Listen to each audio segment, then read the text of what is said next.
Padahal masih di bawah umur, tapi udah pada susah buat diatur.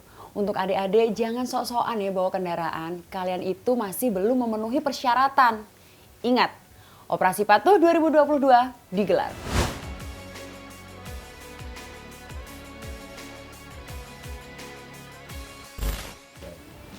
Coba deh, apa yang ada di pikiran kalian ketika kalian dengar kata razia? Pasti tilang kan? Bener nggak?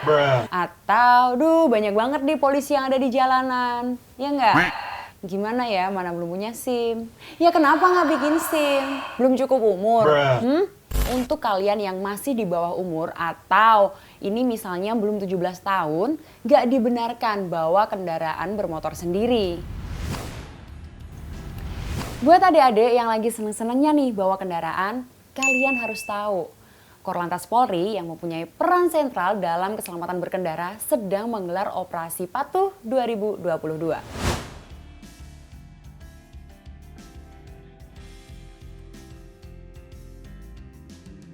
Dan salah satu prioritas utamanya adalah pengendara yang belum cukup umur. Bukan semata-mata mau nilang ya, tapi tujuan utamanya buat tertib dan taat peraturan serta demi keselamatan kita semua.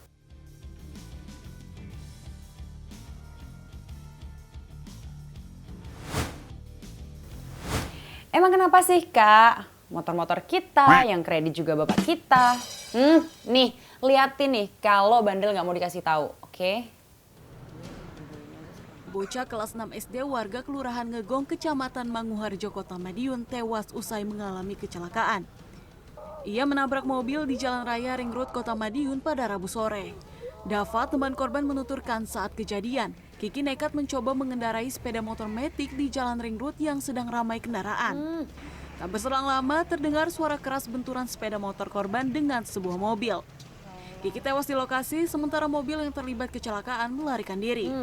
Polisi yang datang ke lokasi langsung melakukan olah TKP, sementara jenazah Kiki dibawa ke Rumah Sakit Dr. Sodono Madiun. Terus kalau udah kayak gini gimana? Dengar gak tadi suara tangisan orang tuanya? Aduh ya Allah, gak ngerti lagi lah aku ini. Jangan coba-coba ya adik-adik sayang.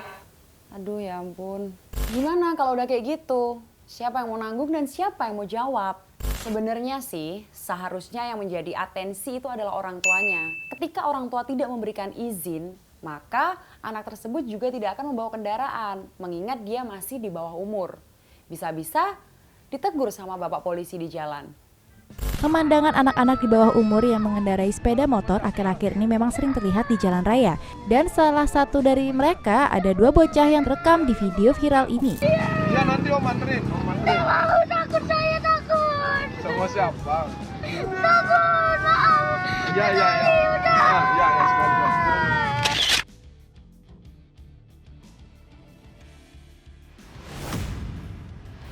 Emang sih belajar mobil atau motor itu bisa dibilang cukup gampang. Karena anak SD atau SMP saja udah bisa bawa motor sekarang, bener nggak sih? Cuman nggak bisa kita biarin gitu aja, harus ada pengawasan dari mereka yang lebih tua. Karena kurangnya pengawasan kayak gitu, seringlah terjadi kecelakaan yang melibatkan anak di bawah umur. Dan hal itu tentu menjadi pekerjaan rumah buat para pihak, termasuk pemerintah, kepolisian, dan tentunya masyarakat sendiri. Sejatinya memang harus ada batasan usia untuk mereka yang akan membawa mobil atau motor. Dan memang persyaratan untuk membuat SIM itu harus berusia 17 tahun ke atas. Loh, kok kenapa harus 17 tahun ke atas? Ternyata hal itu berkaitan sama perkembangan otak manusia. Berdasarkan riset dan keterangan para ahli, seperti yang dikatakan oleh Elizabeth Sowell, seorang neuropsikolog dari University of California, bahwa bagian otak remaja belum berkembang secara sempurna. Saraf-saraf pada bagian otak bernama lobus frontalis belum sepenuhnya terhubung. Bagian otak di mana berfungsi untuk mengatur perencanaan, pengorganisasian, dan juga antisipasi.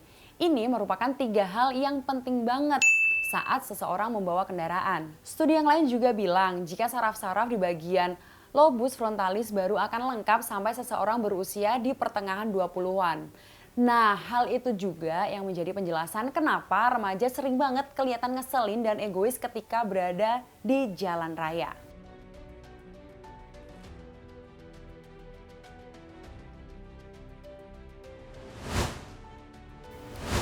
Ini benar-benar harus menjadi perhatian khusus ya bagi para orang tua. Jangan lagi membiarkan anaknya yang masih di bawah umur untuk membawa kendaraan sendiri. Karena selain membahayakan, bakal ada sanksi yang bisa diterima. Karena umur sudah menjadi persyaratan utama pembuatan SIM, pengendara di bawah umur sudah dapat dipastikan bahwa mereka belum memiliki SIM. Dan jika terbukti seperti yang tertuang di pasal 281, bisa dikenakan sanksi dengan maksimal kurungan 4 bulan atau denda maksimal 1 juta rupiah. Yang tadinya bisa buat bayar kredit 2 bulan malah jadi bayar denda. Selain pelanggaran berkendara di bawah umur, pada operasi patuh kali ini Korlantas Polri juga fokus pada beberapa pelanggaran lainnya. Seperti mengemudi sambil menggunakan ponsel, kalian bisa dikenakan sanksi 3 bulan kurungan atau denda maksimal Rp750.000. Terus ada pengendara yang boti alias bonceng 3 atau boncengan lebih dari 1 orang. Sanksinya yaitu 1 bulan kurungan atau denda maksimal Rp250.000. Selain itu, menggunakan motor tanpa helm berstandar SNI juga bisa dikenakan sanksi 1 bulan kurungan atau denda Rp250.000.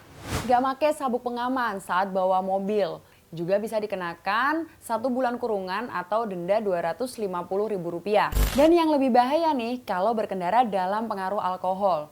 Kalian bisa kena sanksi 1 tahun kurungan atau denda Rp3 juta.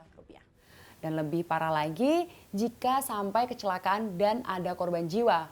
Pasti hukumannya lebih berat lagi. Terus pelanggaran lainnya adalah lawan arus. Buru-buru jadi alasan utamanya nih. Awas ya, kalian bisa kena sanksi 2 bulan kurungan atau denda maksimal Rp500.000.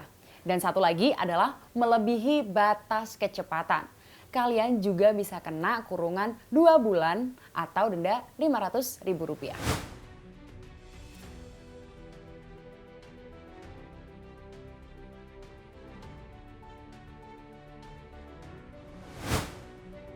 Operasi Patuh 2022 yang digelar selama 14 hari ini tujuannya bukan mengejar jumlah target penindakan semata, namun guna memberikan perlindungan, pelayanan, serta keselamatan untuk masyarakat yang merupakan aset bangsa. Dalam operasi Patuh kali ini akan menggunakan sistem etle, baik itu secara statis maupun etle mobile. Titik berat anggota kepolisian terletak pada upaya edukasi, preventif atau pencegahan, dan juga teguran simpatik. Diharapkan kepedulian semua masyarakat benar-benar ditingkatkan demi terciptanya keselamatan lalu lintas bersama. Tertib berlalu lintas menyelamatkan anak bangsa. Saya Bribtu Rizka, sampai jumpa.